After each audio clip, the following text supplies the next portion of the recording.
जरूरी सूचना है आप सभी स्टूडेंट्स के लिए, स्टडी फॉर सिविल सर्विसेज का Android app Google play store में आ चुका है, उसको प्लीज तुरंत इंस्टॉल कर लीजिए।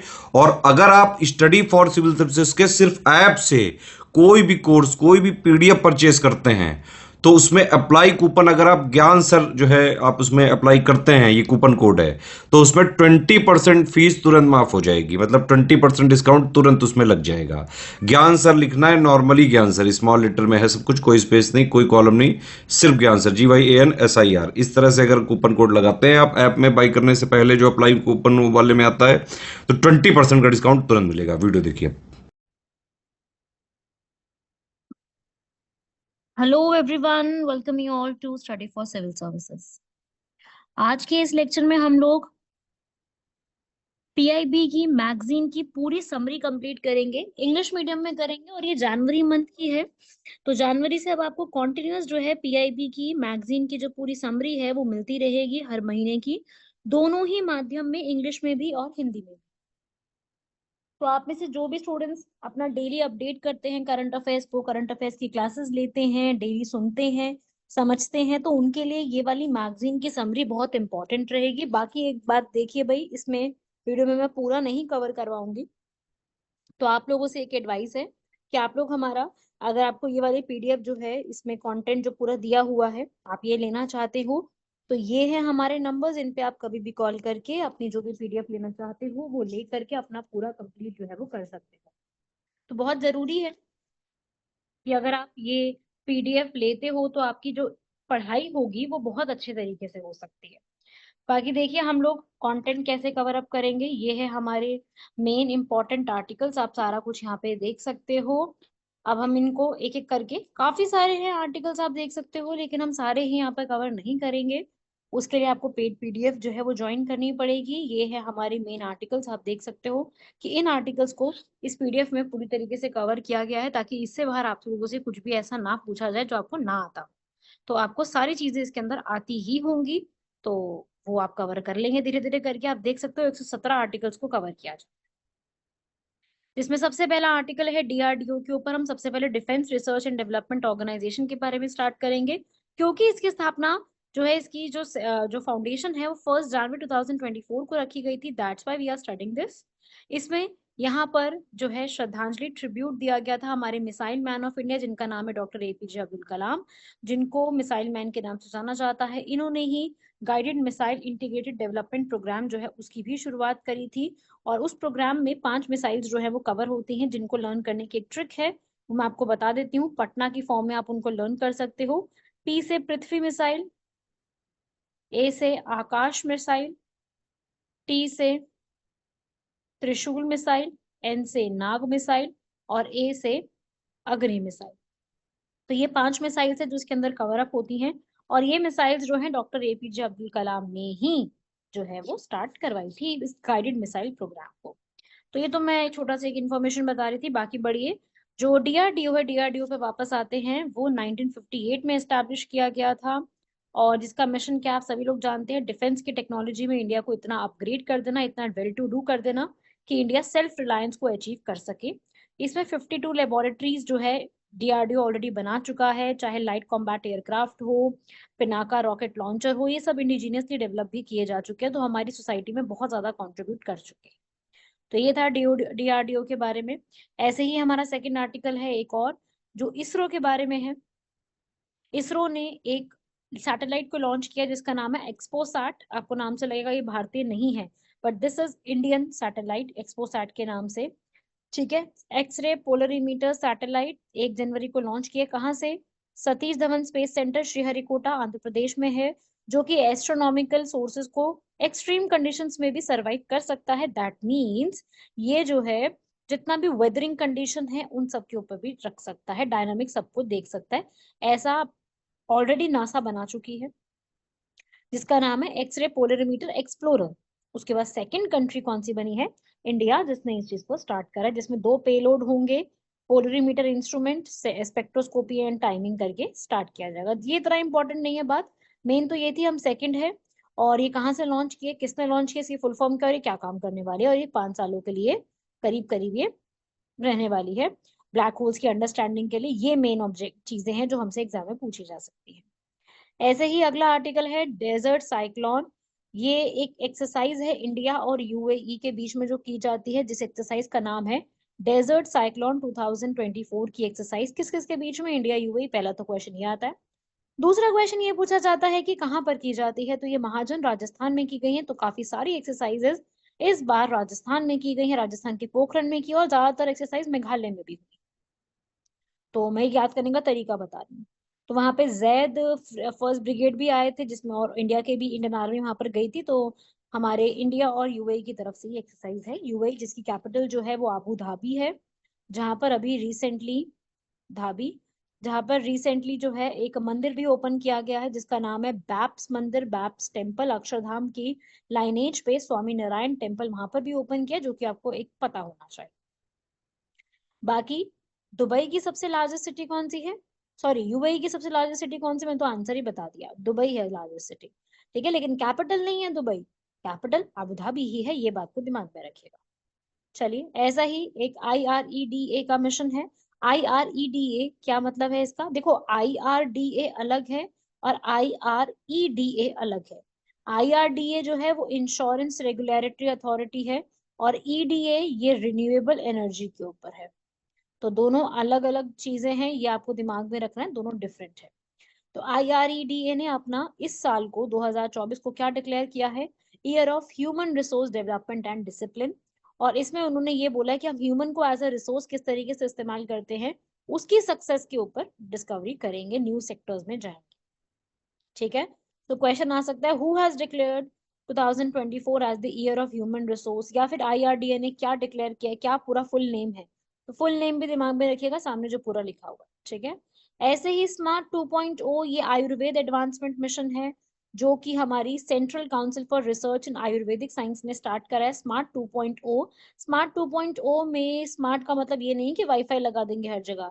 हर जगह पे पता है, बच्चों के दिमाग में ये एक बहुत बड़ा मिसकंसेप्शन है कि स्मार्ट वर्ड कहीं भी आ रहा है तो भाई वहां पे वाईफाई, इंटरनेट और इंफ्रास्ट्रक्चर की बात हो रही है।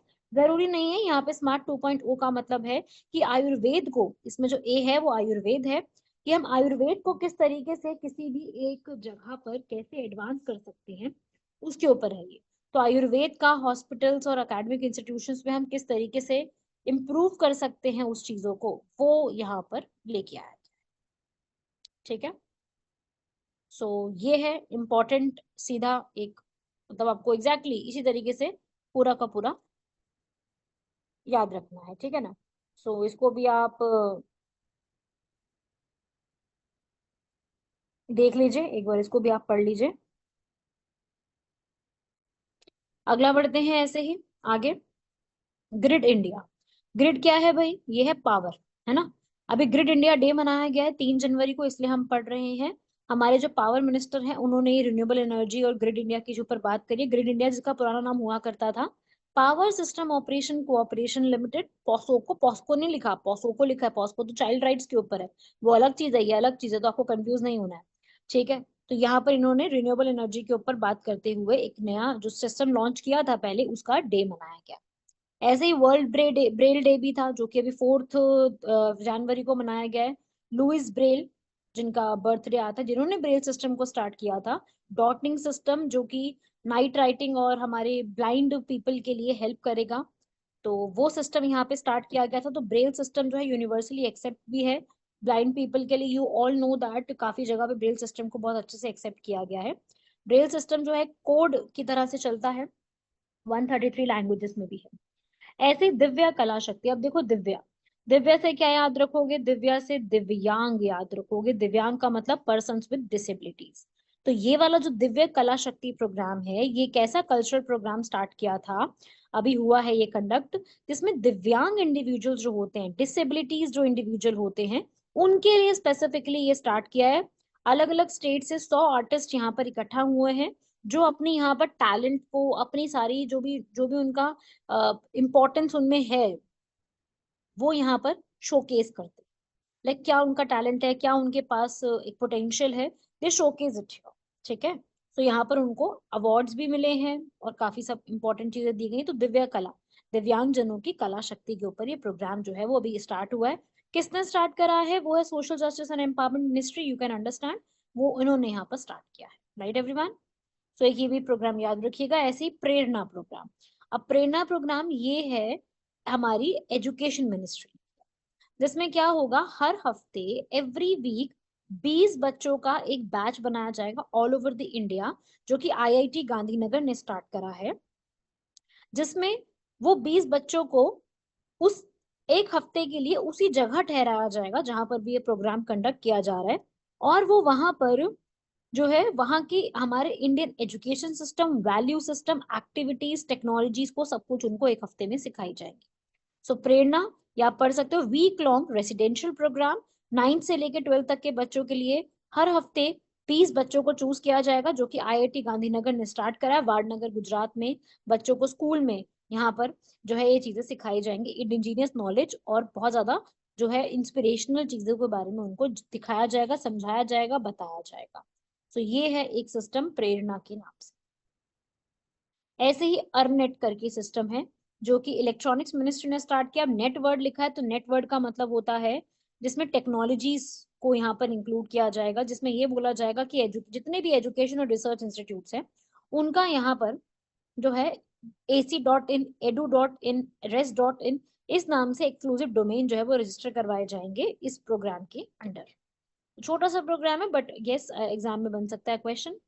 ऐसे ही इनिशिएटिव है स्मार्ट इनिशिएटिव, ठीक है, ये भी सोलर एनर्जी के ऊपर स्मार्ट इनिशिएटिव है, जिसमें सोलर एनर्जी देखो स्कूल्स में यूज होना अब कॉमन होता जा रहा है, हॉस्पिटल्स में यूज होना कॉमन होता जा रहा है, पर अगर हम बिल्कुल ग्रास रूट लेवल पे भी इसको ले जाए, जैसे कि पंचायती राज इंस्टीट्यूशंस में, सो अगर हम बिल्कुल पंचायती राज जैसे टॉपिक के ऊपर भी सोलर एनर्जी को प्रमोट करते हैं, तो उससे क्या होगा, क्लीन और ग्रीन विलेजेस की जो बातें हैं वो काफी ज्यादा डेवलप होती जाएंगी, सोलर सिस्टम का इंस्टॉलेशन, ये सारी चीजें बढ़ती जाएंगी। बिकॉज हमारे प्राइम मिनिस्टर ने COP26 समिट जो कि ग्लासगो में हुआ था, उसमें भी यहाँ पर इसके ऊपर एक समिट में हामी भरी थी कि हम लोग रिन्यूएबल एनर्जी को कमिट करते हैं और इसके लिए एफर्ट्स लगाए जाएंगे। तो उसी का एफर्ट है कि हम पंचायत में भी जो है सोलर एनर्जी को प्रमोट करने के लिए तैयार, राइट एवरीवन। ऐसे ही आता है कठुआ। कठुआ डिस्ट्रिक्ट जो कि कहाँ पे पड़ता है, जम्मू कश्मीर में है। वहां पर पहला बायोटेक पार्क ओपन किया जा रहा है, जिसके अंदर जितने भी स्टार्टअप पीपल हैं, जो भी स्टार्टअप करना चाहते हैं, वो इस इनिशिएटिव के तहत startup India, stand up India के अंडर वहां पर अपने entrepreneurship, progressive farmer, scientist, scholar, students सब वहां पर इकट्ठा होकर they are going to discuss कि वो किस तरीके से अपने स्टार्टअप को प्रमोट करने वाले हैं। तो वो इस कठुआ बायोटेक इनोवेशन प्रोग्राम में ये सब चीजें रहेंगी, राइट एवरीवन। तो ये सब प्रोग्राम है, इसको भी आपको इसमें बेसिकली बस यही बात याद रखनी है कि कठुआ जो है वो भारत का पहला ऐसा एरिया बना है जहाँ पे बायोटेक पार्क को स्टार्ट किया गया है। ऐसी रेलवे भी अपना कार्बन न्यूट्रल मिशन चला रही है, जैसे काफी सारी कंट्रीज में कार्बन के ऊपर प्रोग्राम्स हो रहे हैं, ऐसे इंडिया ने भी रेलवेज को कार्बन न्यूट्रल बनाने के लिए स्टेप लिया, क्योंकि हम लोग जो है इसका net zero carbon emissions by 2030 का वादा कर रहे हैं कि रेलवेज पे ये चीज आ जाएगी, क्योंकि रेलवेज में हम मॉडर्नाइजेशन भी कर रहे हैं, एडवांस चीजें भी लेकर के आ रहे हैं। तो ये भी एक और नया प्रोग्राम होगा, जिसमें हम लोग अपने फ्यूल जैसे कि डीजल, कोल, इन सब पे जो है डिपेंडेंसी को कम करके रिन्यूएबल एनर्जी को फोकस ज्यादा करेंगे। उसके लिए कार्बन न्यूट्रल मिशन जो है वो इम्प्लीमेंट करना, लॉन्च करना काफी ज्यादा जरूरी बढ़ जाएगा, ठीक है भाई। ये आपको बेसिक बेसिक सी बातें याद रखनी है, एग्जाम में इनसे सीधा सीधा क्वेश्चन बनता है। कब कितने ईयर का टारगेट रखा हुआ है, टारगेट्स वगैरह जो है वो एग्जाम में सीधे पूछे जाते हैं, राइट एवरीवन। बढ़ते हैं ऐसे ही आगे नेक्स्ट टॉपिक पर, वो है पृथ्वी। पृथ्वी अर्थ साइंस मिनिस्ट्री ने स्टार्ट किया है, ठीक है, ये 2021 से 2026 तक एक जो प्लान है पृथ्वी का, जिसमें काफी सारे मिशन और भी आ जाएंगे, जैसे कि एक्रॉस, ओ स्मार्ट, पेसर, सेज और रीच आउट। ये सारे डिफरेंट डिफरेंट कॉन्टेक्स्ट में जो है वो रहे हैं मिशन। अब ये मिशन जो है वो प्रॉपरली इस तरीके से स्टार्ट किया जा रहा है। ये मिशन अर्थ की स्टडी के लिए बनाया जा रहा है, ताकि ओशन के रिसोर्सेज को हाईलाइट करना, पोलर एरियाज में जाना, सीज के अंदर जाना, सिस्टम वेदर प्रोडिक्शन करना, ये सब करना आसान हो जाए, उसके लिए इस पृथ्वी मिशन को स्टार्ट किया गया है, ठीक है। अब PPC परीक्षा पे चर्चा, बिकॉज अभी जो है काफी जबरदस्त एग्जाम का टाइम पीरियड शुरू होने वाला था, इसीलिए परीक्षा पे चर्चा जैसा जो कॉन्सेप्ट है वो शुरू किया जा रहा है। तो ये परीक्षा पे चर्चा होने क्या वाला है कि भाई एग्जाम रिलेटेड स्ट्रेस जो इतना बढ़ता जा रहा है बच्चों में, उसको रोकने के लिए इस पूरे की पूरी मुहिम को स्टार्ट किया गया है, जिसमें आप प्राइम मिनिस्टर के साथ इंटरेक्ट कर सकते हो डायरेक्टली, जो भी इसके अंदर विनर्स रहेंगे। तो एक स्ट्रेस फ्री एटमॉस्फेयर लाने के लिए एग्जाम वॉरियर्स मूवमेंट को स्टार्ट किया गया, जो कि 29 फरवरी 2024 को भारत मंडपम, जहाँ पे G20 का भी समिट हुआ था, वहीं पर ही इसको लॉन्च किया गया है। ऐसे ही है PACS औषधि revolution. PACS primary agriculture credit societies जो है वो यहाँ पर जितने भी जन औषधि केंद्र होंगे जहां पर आपको अफोर्डेबल मेडिसिन जो है वो मिलती हैं। हाँ, अगर आप में से कभी किसी ने लिया हो तो उसको पता होगा। वहां पर मैं ये नहीं कह रही फ्री में मेडिसिन मिलती है, फ्री में नहीं मिलती हैं, पर ये वाली जो मेडिसिन है ये काफी अफोर्डेबल रूप में मिलती है। मतलब अगर आप कॉम्पोजिशन बताओगे कि भाई आपको कौन सी मेडिसिन चाहिए, तो आपको उसका ऑल्टरनेटिव या वही मेडिसिन बहुत अफोर्डेबल रूप में मिल जाएगी। सो यहाँ पर अब इनको जो ऑपरेट करेंगे जन औषधि केंद्र को, वो प्राइमरी एग्रीकल्चर क्रेडिट सोसाइटीज यहाँ पे स्टार्ट करेगी। तो PACS अपना इस तरीके से जो काम है वो भी यहाँ पर देख सकती है। सो ये है इसका मेन आर्टिकल। ऐसा ही अब अगला मिशन आता है। इस मिशन का नाम है आदित्य-L1 मिशन। फिर से इसरो न्यूज में आ गया, काफी देर से आप देख रहे हैं इसरो DRDO, हम काफी सक्सेसफुल चीजों के बारे में पढ़ रहे हैं। तो ऐसे एक आदित्य मिशन, आदित्य जैसे कि नाम से आपको पता चल रहा है, आदित्य वर्ड का मतलब होता है सन, सूरज। तो ये मिशन जो है वो सोलर मिशन रहने वाला है। इसरो ने लॉन्च किया September 2 को, और ये जो है सन के बिहेवियर, सन को पूरा ही स्टडी करने वाला है। आदित्य-L1 16 डेज अर्थ के अराउंड रहेगा, और सन की सारी चीजों को, सन का एवोल्यूशन कैसे, वेदर कैसे, सैटेलाइट पे सन का क्या इम्पैक्ट पड़ता है, और अर्थ के क्लाइमेट में सन का क्या रोल है, तो वो सब चीजें यहाँ पर वो चेक रखने वाला है। और ये L1 इसलिए, क्योंकि L1 नाम इसलिए रखा गया क्योंकि ये L1 लेग्रांजे पॉइंट पे जाकर के रहेगा, जो कि अर्थ से करीब करीब 1.5 मिलियन किलोमीटर जो है वो दूर है। ठीक है, तो ये सक्सेसफुल लॉन्च हुआ है, जिसमें इंडिया की स्पेस के मामले में जो क्रेडिबिलिटी होती है, ऑथेंटिसिटी होती है, वो काफी ज्यादा इंक्रीज हो गई है, और इंडिया जो है साइंटिफिक कम्युनिटी में काफी बढ़ गया है आगे। राइट, सो ये भी एक याद रखिएगा, एक और मिशन। तो इसरो काफी सारी चीजों के लिए न्यूज में है, जिसमें ये भी एक पॉइंट था, एक्सपो 60 के साथ साथ आदित्य-L1 मिशन। ऐसे ही प्रसादम एक नया यहाँ पर स्ट्रीट फूड के लिए स्टार्ट किया गया है उज्जैन मध्य प्रदेश में, क्योंकि वहां पर महाकाल की नगरी है, आप सभी लोग जानते हैं, वहां पे खूब जो है वो क्राउड रहता है टूरिस्ट पीपल का। तो वहां पर नीलकंठ वन महाकाल लोक में प्रसादम करके जो है ये एक स्टार्ट किया गया, जिसमें February 2024 में बिल्कुल जो एकदम होता है ना, एक ट्रेडिशनल फूड्स जो होते हैं, राजगिरा, सांवा, कुट्टू, रागी, दाल भापले, ये सब जो है वहां पर वो सर्व किया जाएगा। तो जो भी हमारा लोकल फूड होगा वो बिल्कुल सेफ और प्योर रहे, इसको यहाँ पर चेक रखने के लिए FSSAI food safety and standards authority of India इस पूरे को चेक रखने वाली है। और ये यहाँ पर स्टार्ट किया गया प्रसादम। ठीक है, महाकालेश्वर टेम्पल के अराउंड जो है ये सब चीजें सुविधाएं दी जा रही है। ऐसे ही आता है रूरल गवर्नेंस के ऊपर। जैसे अभी थोड़ी देर पहले आपको मैंने बताया था, पंचायत में जो है वो स्मार्ट बनाई जा रही है। स्मार्ट कैसे, सोलर एनर्जी को प्रमोट करके, ऐसे ही सब पंचायत में जो है स्मार्ट पंचायत का टॉपिक आ रहा है, जिसमें सोलर एनर्जी तो होगा ही होगा, उसके साथ साथ एक अभी गुजरात में एक ट्रेड शो हुआ है, वहां पर मेरी पंचायत ग्राम मानचित्र करके जो है वो दिखाया गया है, जिसमें पंचायत को स्मार्ट लगाने की बात की जा रही है। स्मार्ट पंचायत का मतलब होता है टेक्नोलॉजी भरपूर पंचायत रहेगी, ताकि हम लोग ग्रास रूट लेवल पे रूरल एरियाज में भी ये सपोर्ट कर सके। पंचायत जो कि हमारे कॉन्स्टिट्यूशन में ओरिजिनली नहीं लिखी हुई थी, उसको 73rd अमेंडमेंट एक्ट 1992 के तहत जो है वो फुलफिल किया गया है। 24 अप्रैल 1973 को हमारी पंचायत जो है वो एग्जिस्टेंस में आती है, जिसके बाद से पंचायत में डेली कुछ ना कुछ डेवलपमेंट हो ही रही है, चाहे वो कहीं की भी पंचायत हो, ऑल ओवर इंडिया सब में कुछ ना कुछ, रोज ही कुछ ना कुछ डेवलपमेंट देखने को मिलती है। अगला यहाँ पर आर्टिकल है purple fest, very very important, जो कि गोवा में पहली बार हुआ है, जिसमें उन लोगों को इंक्लूड किया जाएगा जो कि पर्सन विद डिसेबिलिटी है, जैसे थोड़ी देर पहले आपको मैंने बताया था दिव्य कला फेस्टिवल। ऐसे ही दिव्य कला फेस्टिवल के साथ पर्पल फेस्ट भी हुआ है, जो कि गोवा में सेलिब्रेट किया गया है। गोवा की गवर्नमेंट ने पूरा इसका जिम्मेदारी लेते हुए cloud based disability information line start की है। पर्पल फेस्ट की प्ले बुक आई है। पर्पल रेन आई थी, जिसमें उन लोगों ने अपने डाइवर्स परफॉर्मेंसेस दिखाई। रेन का मतलब बारिश नहीं है, कोई ऐसा नहीं कि पर्पल कलर की बारिश आई है, इसका सीधा सा मतलब है कि डाइवर्स परफॉर्मेंसेस सबने दिखाई है, ताकि वो अपना बहुत अच्छे तरीके से एक शोकेस जो है वो अच्छे से कर सके यहाँ। ठीक है, ऐसी होम्योपैथी पे रिसर्च यहाँ पे स्टार्ट की है। वैसे तो पहले से चलती आ रही है। 12 जनवरी 2024 को पहली जो है अभी यहाँ पर अजारा गुवाहाटी के अंदर हमारे जो आयुष मंत्रालय के मिनिस्टर है सरबंदा सोनोवाल, उन्होंने जो है एक परमानेंट कैंपस बनाया है होम्योपैथी के रिसर्च के लिए। इसलिए टॉपिक जो है वो न्यूज में था, इसलिए आप इसको दिमाग में रखिएगा। ऐसे ही हमारा अगला आर्टिकल आता है ओडीओपी। आप सभी लोग मेरे हिसाब से ओडीओपी के बारे में जरूर जानते होंगे, वन डिस्ट्रिक्ट वन प्रोग्राम और वन प्रोडक्ट, जिसमें एक डिस्ट्रिक्ट से एक प्रोडक्ट को जो है वो प्रमोट किया जाएगा ब्रांड इंडिया के नाम से। और इसमें जो है प्रोडक्ट्स कौन से हैं, उनका क्या यूज है, उनको कैसे अवेयर कराना है, हर चीज इसके अंदर जो है वो डिसाइड की जाएगी। और एक तरीके से ओडीओपी हमारे इंडिया के लिए बहुत एक अच्छा प्रोग्राम रहा है पहले भी और आज भी। तो ये वाला भी आर्टिकल दिमाग में रखिएगा। ऐसे ही आता है इंक्लूसिव फाइनेंस।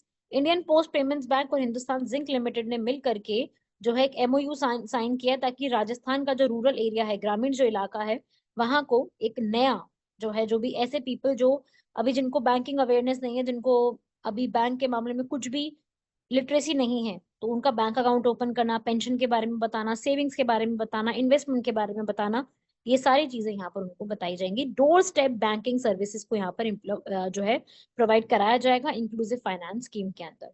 किस किसने स्टार्ट करी है, क्वेश्चन बन सकता है। तो इंडियन पोस्ट पेमेंट बैंक और हिंदुस्तान जिंक लिमिटेड दोनों ने मिलकर के एमओयू साइन किया है, कहाँ पर, राजस्थान के लिए। ठीक है, 3.5 लाख बेनिफिशियरीज को SHG group, women, farmer, youth सबका मिल करके यहाँ पर वेलफेयर बताया जाएगा। आप पढ़ सकते हो, यहाँ पर भी लिखा हुआ है, ये पढ़ो आप। Opening bank accounts, pension products, long term saving, investment schemes, ये सब कुछ उनको सिखाया जाएगा, बताया जाएगा, जिससे क्या होगा, हमारी जो कम्युनिटीज है वो थोड़ा सा और ज्यादा फाइनेंशियली इंक्लूड हो जाएंगे बाकी लोगों के साथ। ऐसे स्कीम आती है पीएम अजय। पीएम अजय के बारे में तो आप लोगों ने ऑलरेडी पढ़ा हुआ है, अनुसूचित जाति अभ्युदय योजना, ये ऑलरेडी आप जानते हो। इसमें जो है और ज्यादा ये इन्फॉर्मेशन तो है ही, अब इसके अंदर 3 स्कीम्स जोड़ दी गई हैं। प्रधानमंत्री आदर्श ग्राम योजना, central assistant to scheduled caste और बाबू जगजीवन राम छात्रावास योजना, इन सबको मिक्स कर दिया किसी एक स्कीम में, जिसका नाम क्या है, पीएम अजय स्कीम। अजय की फुल फॉर्म है अनुसूचित जाति अभ्युदय योजना। तो एक स्कीम आ गई है टोटल सबको मिला करके। ठीक है, तो इसमें क्या होगा, एम्प्लॉयमेंट अपॉर्चुनिटी स्कीम इनिशिएटिव देना। एससी डोमिनेटेड जितने भी विलेजेस हैं जहां पर एससी पॉपुलेशन ज्यादा रहती है, वहां पर इंफ्रास्ट्रक्चर अच्छा होना, तो उसी का तो मतलब है आदर्श ग्राम। आदर्श ग्राम का मतलब ये होता है कि जो गांव है जहाँ पे एससी रहते हैं, वहां पर अच्छे इंस्टीट्यूशंस बनाना, हॉस्टल्स बनाना, होटल्स बनाना, बिल्डिंग्स डेवलप करना। तो अच्छा खासा स्टेटस जो है एससी कम्युनिटी का, वो बढ़ावा देने के लिए इस पीएम अजय स्कीम को स्टार्ट किया गया है। ठीक है भाई, सोशल जस्टिस को लाने के लिए। तो उसी के लिए अब अगला प्रोग्राम आता है पर्पल फेस्ट। पर्पल फेस्ट थोड़ी देर पहले आपको मैंने बताया था क्या है, कहाँ पे लॉन्च किया गया है, गोवा में।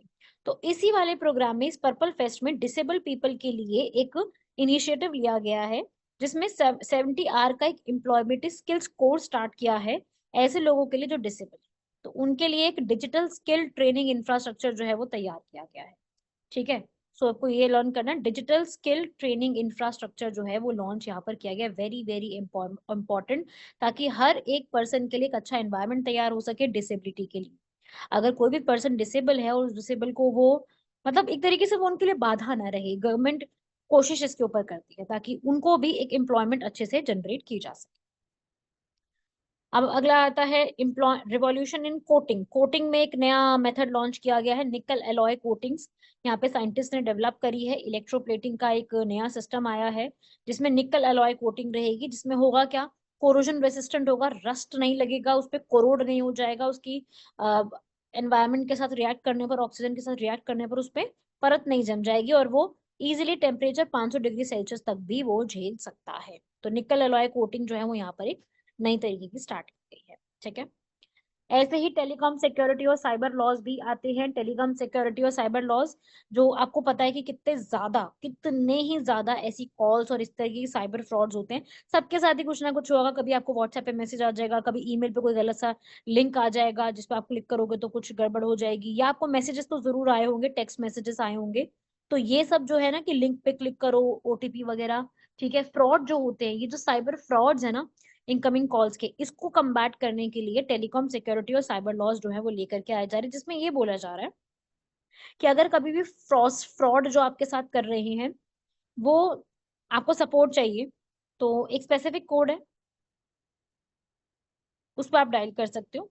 ठीक है, तो इस तरीके की जो चीजें होंगी वो स्टॉप हो जाएंगी। वैसे तो देखो, अगर इंडिया में बात करूँ तो साइबर लॉस के ऊपर खूब क्राइम भी चल रहा है, और इस पे लॉस भी है, पर वही है कि लॉस हैं भी, पर फिर भी उनका फायदा कुछ नहीं है, क्योंकि बहुत प्रॉब्लम्स हो रही हैं।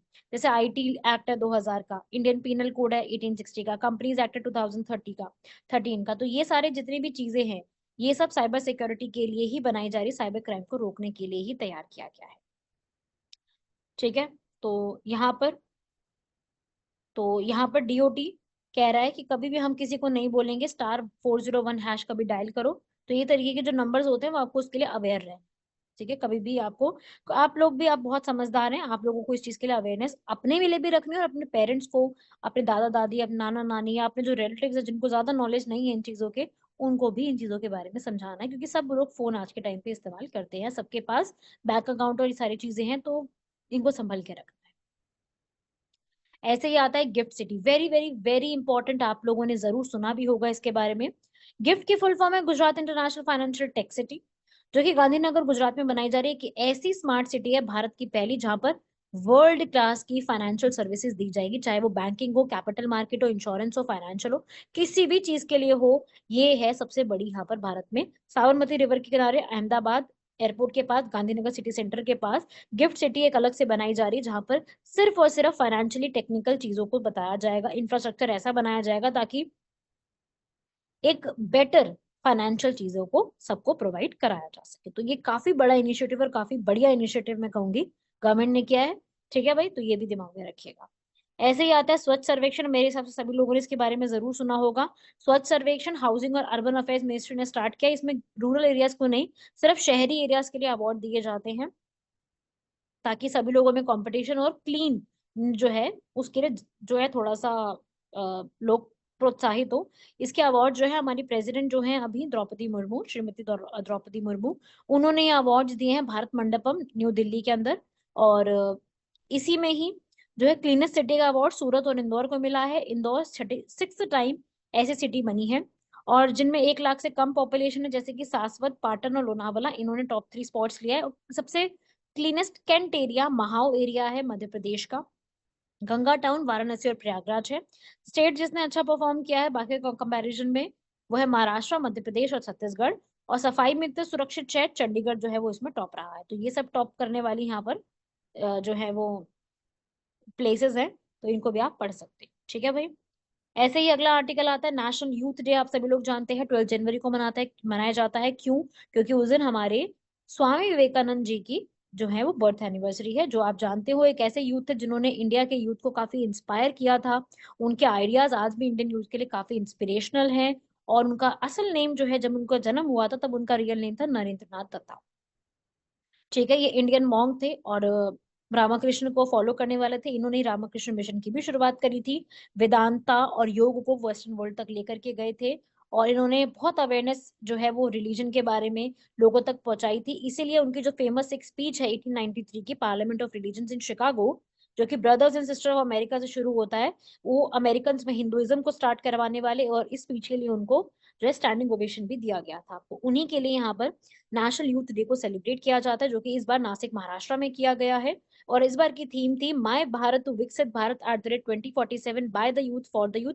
वेरी वेरी इंपॉर्टेंट इंफॉर्मेशन इस बार की जो थीम है, कैसे सेलिब्रेट किया गया, कहाँ किया गया, ये सारे important facts multiple times exams में पूछे जाते हैं। क्लियर हुआ सभी को? तो ये था इस तरीके से। अब बाकी आप देख सकते हो, मैंने आपको बताया था थोड़ी देर पहले कि बहुत सारे और भी चीजें हैं जो मुझे कवर करानी है, पर वीडियो ये वाली इतनी ही रहेगी। आप सभी लोगों को वीडियो कैसी लगी वो आप कमेंट बॉक्स में बताइएगा। बाकी सब लोगों को अगर इसकी पीडीएफ चाहिए तो आपको पीडीएफ के लिए ग्रुप को ज्वाइन करना पड़ेगा, और तभी आप जो है इसकी कंप्लीट कर पाओगे, बिकॉज इसमें बहुत सारा कंटेंट अभी और है। इनोवेशन के ऊपर है, ग्रीन ट्रांजिशन जो कि बहुत इंपॉर्टेंट टॉपिक है, थीम क्या है, और अवार्ड स्कीम, अनुभव अवार्ड स्कीम स्टार्ट किया, स्टील स्लैग रोड, इस पे अभी क्वेश्चन भी आया था अभी रिसेंटली एग्जाम में। स्टील स्लैग रोड पहला कहाँ बनाया गया और उसमें क्या क्या टेक्नोलॉजी यूज की जाती है। तो आयुष्मान भारत भारत आप सभी लोग जानते हैं सबसे बड़ी हेल्थ इंश्योरेंस स्कीम है, तो उसके ऊपर पूरा कंटेंट है। ग्रास रूट प्रोग्राम के ऊपर है। ग्रास रूट का मतलब कहीं पर भी आए तो उसका मतलब है कि पंचायत और म्यूनिसिपैलिटी की बात हो रही है। तो उसके ऊपर प्रोग्राम यहाँ पर है, कौन सा प्रोग्राम है वो सब। हाईवेज के ऊपर है, फास्ट टैग का जो सिस्टम है उसके ऊपर स्टार्ट किया गया है। मीटरोलॉजिकल डिपार्टमेंट के ऊपर है पूरी सारी चीजें कि आईएमडी हमारे लिए क्या क्या कंट्रीब्यूट करती है। रोड सेफ्टी के ऊपर पूरा कंटेंट है कि आप रोड सेफ्टी में क्या पढ़ना है। एआई के ऊपर है पूरा कंटेंट। एमपी लैट स्कीम के ऊपर, एमपी लैट स्कीम ने ही जो है ई साक्षी ऐप जो है वो लॉन्च करी है, तो उसके ऊपर आर्टिकल है। तो आर्टिकल्स आपके पास काफी सारे हैं, आप सामने देख सकते हो। बहुत सारी चीजें आपके सामने पढ़ने के लिए, आप सभी लोगों को यहाँ पर ये सारी जो चीजें हैं वो वन बाय वन अपने नोट्स में अपनी जगह पे लिखती जानी है और उनको कवर करता जाना है। सभी लोग समझ रहे हैं इस बात को? सो सब लोग इस चीज को पहले तो कवर करना स्टार्ट करो। ठीक है भाई, तो ये पीआईबी मैगजीन का पूरा कंटेंट है। आप सभी लोग पीआईबी मैगजीन को फॉलो करते हो तो आपको ये कंटेंट पूरा पढ़ना होगा। ठीक है, लेकिन वही है, आपको इसको ज्वाइन करने के लिए हमारा पेड ग्रुप ज्वाइन करना पड़ेगा। आपको इसकी पीडीएफ बिल्कुल अवेलेबल हो जाएगी, पर पेड ग्रुप के थ्रू होगी। तो आप पेड ग्रुप ज्वाइन करोगे तो आपको बहुत बहुत बहुत फायदा मिलने वाला है। सो आप मानिए इस बात को, ज्वाइन कीजिए हमारे ग्रुप्स को, ताकि आपको ये पीडीएफ्स और भी आगे और समझाने के लिए मैं अवेलेबल रहूं और आपको बताती रहूं कि क्या क्या इसमें पढ़ना है, कहाँ से क्वेश्चन कैसे बन सकते हैं। तो यहाँ तक कंप्लीट कीजिएगा। मिलते हैं आप सभी लोगों से नेक्स्ट लेक्चर में। तब तक के लिए धन्यवाद, शुक्रिया, जय हिंद। ऐसे ही अपनी पढ़ाई करते रहिए और आगे बढ़ने को सोचते रहिए।